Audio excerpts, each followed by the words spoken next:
L'actualité à votre portée, bonjour et bienvenue dans ces bulletins d'information. À la une dizaine d'agents du personnel administratif du gouvernorat du Congo central, dont 6 femmes, ont été revoquées de leurs fonctions depuis le mercredi 8 janvier dernier par le gouverneur Atumatu Bwana. Le concerné dénonce la procédure utilisée pour le mettre dehors sans notification ni indemnité de sortie.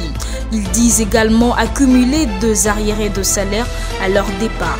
Le chef de l'État, dans sa vision, prône pour l'unité nationale et la cohésion provinciale, ce qui n'est pas le cas au Congo central, a déclaré l'une de revoquée Claudel Pemba Kadi. On parle à présent de l'affaire 25 prisonniers internés à la prison centrale de Makala, décédés en date du 1er au 12 janvier 2020. Rapporte à l'actualité.cd le source pénitentiaire. Beaucoup parmi eux étaient malades, certains d'entre eux souffraient de différentes formes de tuberculose et ont été transférés au sanatorium d'où ils sont morts. Au sanatorium, le pavillon qui fait office du prolongement du centre de santé de la prison de Makala témoigne de la précarité dans laquelle sont soignés les prisonniers. La situation est plus compliquée pour ceux qui ne sont pas transférés au sanatorium. Tout à fait autre chose, 63 miliciens groupe armé Nyatura Kigingi, alliés au Maïmaï de M. Kapassi dans le village Kikoma, secteur Katoi, groupement Nyamaboko 2, en territoire de Massissi, de la zone de responsabilité du 34 10e régiment, précise le communiqué signé par le major Guillaume Njika Kaiko. La reddition a été effectuée après une forte pression de FARDC dans le cadre, bien sûr, des opérations de grande envergure voulues par le chef d'état-major général de FARDC afin de pacifier le parti Est de la République. A dit le porte-parole, le milicien se sont rendus avec 14 armes, dont 13 de type AK-47 et 1 RPG-7.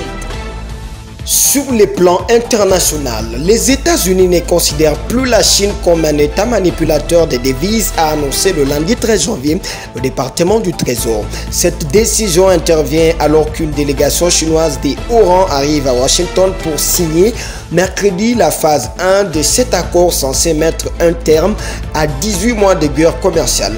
Dans son rapport semestriel, le département du Trésor juge que la Chine a pris dans ce cadre des engagements exécutifs pour s'abstenir de toute dévaluation compétitive du yuan. Dans ces conditions, a ajouté le Trésor, la Chine ne doit plus être désignée comme un manipulateur des devises. Terminons avec le sport. Le sélectionneur national de la République démocratique du Congo, Christian Sengi Biembe, a publié la liste des 26 joueurs convoqués pour le tournoi international de football du Congo, Tifoko. Cette compétition se jouera du 17 au 19 janvier 2020 à Kinshasa. La première édition de Tifoko regroupera les Léopards de la République démocratique du Congo, hôte de la compétition, les Diables Rouges du Congo-Brazzaville, les Éléphants de la Côte d'Ivoire et le Sili national de la Guinée.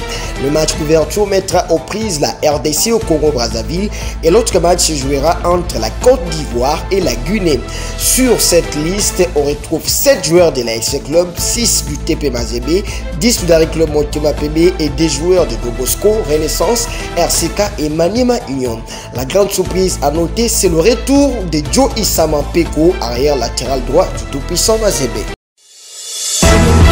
Tout est bien qui finit bien, voilà, c'est la fin de ces bulletins d'actualité qui vous a été présenté par Déborah Ngongo et Paul Chiboui. D'ici là, portez-vous bien.